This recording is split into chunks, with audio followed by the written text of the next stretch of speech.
Next speaker.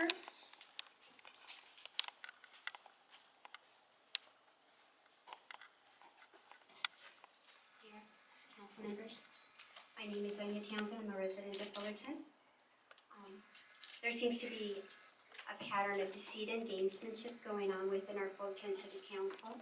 On September the 20th, 2016, it was in full view. There was a disagreement between council member and former mayor Bruce Whitaker and Mayor Jennifer Fitzgerald about answering a few questions from the public. The main issue was the absence of the grant application as part of the supporting documentation for 2 agenda items. So the discussion went like this. Councilman Whitaker commented that the public's questions needed to be addressed prior to the agenda vote. Councilman Whitaker says that he is getting the grant money, he is for getting the grant money, but will not be voting for it because of the absence of the grant application to review. Councilwoman Flory reads some of the documentation to suggest that the grant application is not needed at this time, but will be produced later. She insists that this is normal, and the back and forth goes on and on. It was great theater, but little else since the agenda item passed easily and nothing was resolved for the future. It was vintage Fullerton City Council business as usual. However, in the middle of all this back and forth, the public learned a key point of information, namely that if the council did not approve these 2 grant applications that night, the city would lose the opportunity for these grant monies for at least a year or maybe even longer. Once this was learned, the solution to all the issues being raised by Councilman Whitaker were solvable in the future. If I were Councilman Whitaker or any of the other council members, I would have made a motion to all future agenda items with specific deadlines must come before the council at least 2 meetings prior to the deadline. This would allow staff to provide any and all documentation necessary to answer all questions at the next council meeting prior to the deadline if necessary. Council Whitaker did not consider this simple and very straightforward solution. Why not? Every council member had the opportunity to actually accomplish a permanent change in the process that would have benefited the public's right to know and ensure that all council members had all the information necessary to make an informed decision. Thank you. Thank you. Next speaker. Barry Levinson, I'm going to continue.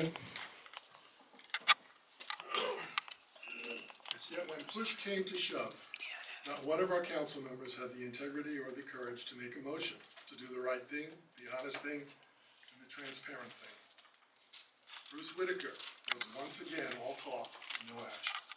He huffs and he puffs, but instead of blowing the political corruption house down, he allows it to continue, to actually flourish in full force. The result of this back and forth accomplished absolutely nothing. The same problems as discussed will be repeated again and again in the future, for all ignored the real solution. However, Fullertonians, it was good political theater. For I am certain Councilmember Whitaker will now claim he was looking out for the people of Fullerton. But my question is simply, was he really? Was he really? He had a golden opportunity to make a difference, and all he did was state his objection while ignoring the solution, staring him and all the other council members, by the way, in the face. What does this teach us about our city council?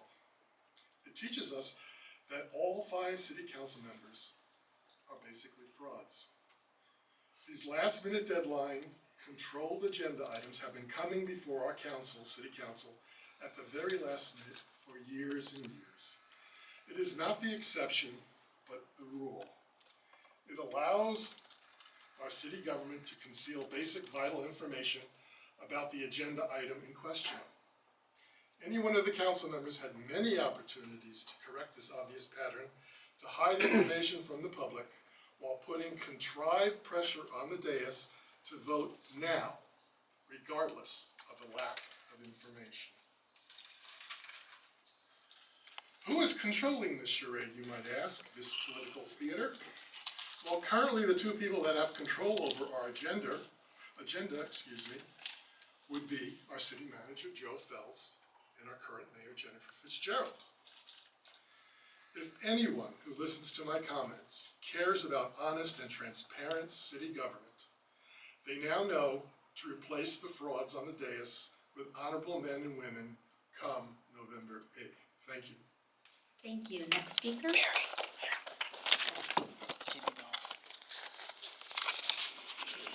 Joe Imbriano, candidate for Fullerton City Council. You know, this is pretty scathing comments by Mr. Levinson. And I have to admit, between trying to open up Internet Explorer, Google Chrome, trying to get into the agenda, trying to open up the staff reports, and then I have to download them into some bizarre form that is really difficult to print and read.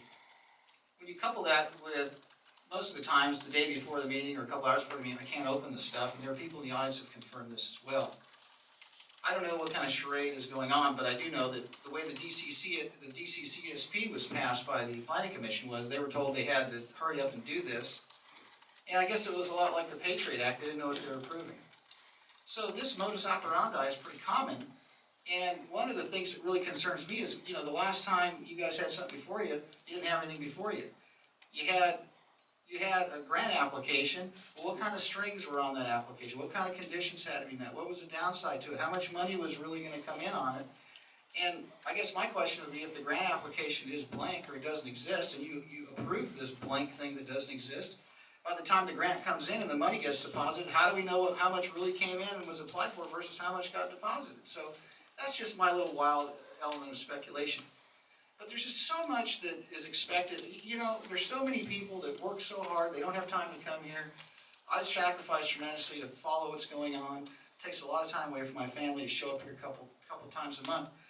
And there's 140,000 people here that do not have the time nor the interest to look into the city's affairs, but they are stuck driving on these roads that are falling apart. They are stuck killing their grass because you vote to kill the trees with the water rationing, even though there's apparently plenty of water for high-rise housing development. And then we sit here and, you know, we say, oh, well, you know, we can't be negative, we can't discuss these things, we have to get along. Ladies and gentlemen, I've been in the private sector for 27 years since I graduated from college, and I've been married for almost 20 years. I know how to get along with people. I know how to get things accomplished. So you can't tell me that being negative is something that you refer to exposing truth in fact as, when in fact it's constructive criticism in the private sector. In the government sector, it's called playing ball. Well, I didn't bring my whistle tonight, but I certainly hope that in November, someone's going to blow that whistle and call this game off and replace the people on this council, the people who can give us civilian oversight on our police commission, who will stop this out-of-control development, who will end these blatant conflict of interest with some of the members on this council, and who will listen to people and not just give us lip service and play political games and operate in very deceptive ways that move in further agendas and special interest agendas in this community to the detriment of the residents. And that's why Joe Imbriano is running for city council, and I hope I win. Thank you. Next speaker? Nice.